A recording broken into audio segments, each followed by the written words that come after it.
Good morning, my name is Ralf Friedrichs. I'm the host of this show, the Take Your Life Back Today show. Let's talk about 10 reasons we rush for immediate gratification. We're hardwired to want immediate payoffs even when it's not a wise decision to do so. The term time preference is the economic concept that refers to the importance we place on our future outcomes relative to current outcomes. Here are 10 reasons why people care less about the future consequence and more about the present, and why it's so often the biggest mistakes of their lives. Number one reason is a desire to avoid delay. Generally speaking, we want things now rather than later. There is a psychological discomfort associated with self-denial. From an evolutionary perspective, our instinct is to seize the reward at hand, and resisting the instinct is hard. Evolution has given people and other animals a strong desire for immediate rewards. It is in a human environment the availability of food that sometimes becomes uncertain, so we want it now. Like any other animal, humans would survive and reproduce even if they had the strong tendency to grab smaller, immediate rewards and skip the larger ones and hold them for another day. The uncertainty is number two. A lifetime of learning not to trust others to deliver what they promise in the future is a sense of uncertainty, and that may play a role in one's resistance of delaying the gratification. Similarly, the short duration and uncertainty of life influence our time preference. Poor health, especially, is an indicator of mortality, and therefore increases one's uncertainty about whether the future reward will be received. Number three is age.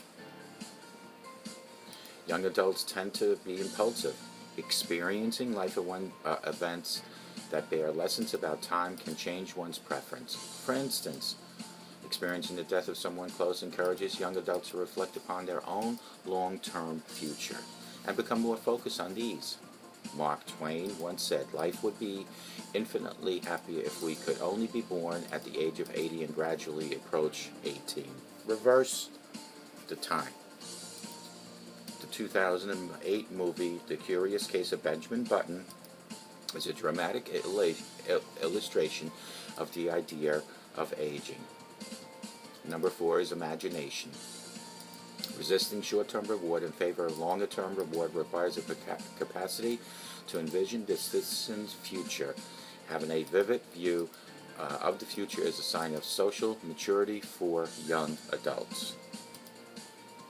Education may enlighten a person with regard to the value of deferred versus current consumption. We might also spend time with our parents to remind ourselves that our needs will be when we reach their age. We want to be around for them, so we hope that people will be around for us. Number five is cognitive capacity. Higher intelligence is associated with a more future-focused tendency. Future planning involves the executive brain, which is linked to the intelligence through the function of the prefrontal cortex.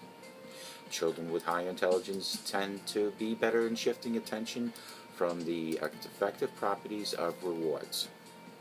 This explains why individuals with lower intelligence may be more prone to financial hardships and tend to have lower levels of financial assets accumulations. Number six is poverty. Poverty and the pressure of present needs can blind a person to the needs of the future, leading necessarily to a stronger focus on the present. Number seven is impulsiveness. This is a big one.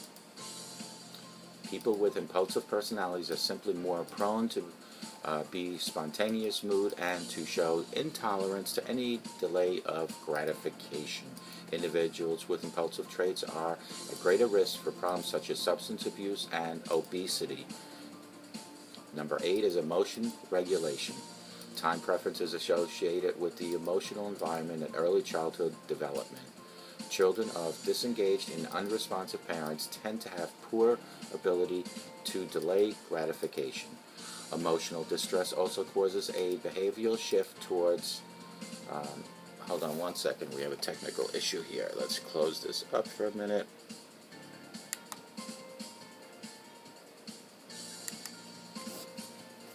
towards, leading people towards making poor decisions. Sorry about the delay. Number 9 is the importance of mood. Our sense of time is altered by our moods. Time seems to be so painfully slow when you find a class boring. For example, but fly when you are with a lover. The adage that time flies when you're having fun has been demonstrated in the poorest senses. Individuals in a state of craving experience time passing slowly. And number 10 is anticipation. Generally speaking, people tend to derive pleasure from anticipating good things and discomfort from anticipating bad things. Pleasant experiences like vacations or dates may deliberately be postponed or planned well ahead of time so they can be savored. On the other hand, the desire to reduce dread implies people may prefer to consume a bad experience, like a trip to the dentist, earlier than later in the day. For example, people tend to prefer to pay parking tickets immediately rather than wait and defer those payments. People are not equally patient. In the same way that preference for food items differ among people, so do preferences for time. Some people like vanilla, others like chocolate. Some people favor the present and others the future. One decides to go to college and become a doctor, the other one a student decides to settle for immediate gain by attending a trade school. Caring less about the future than the present can be rational. However, philosopher John Elster notes that rationality differs from wisdom. He defines wisdom as the ability to make choices towards improving one's well-being. If a person heavily discounts the future, consuming an addictive substance may, for him or her, be a form of rational behavior. I always believe you think about everything you do and don't make hard decisions. Immediate gratification gives you immediate results. The next episode coming up, we're going to talk about gratification and how to think about everything before you do. Immediate gratification in my life is always found to give me immediate bad results. I sometimes overthink things, but I do think things over before I make any decisions, before I want anything in life. All good things come to those who wait. I'm a strong believer. I hope you found this episode to be helpful. If you need any help, call me at 844-405-HELP. Together, you and I will help you take your life back. And may God bless you.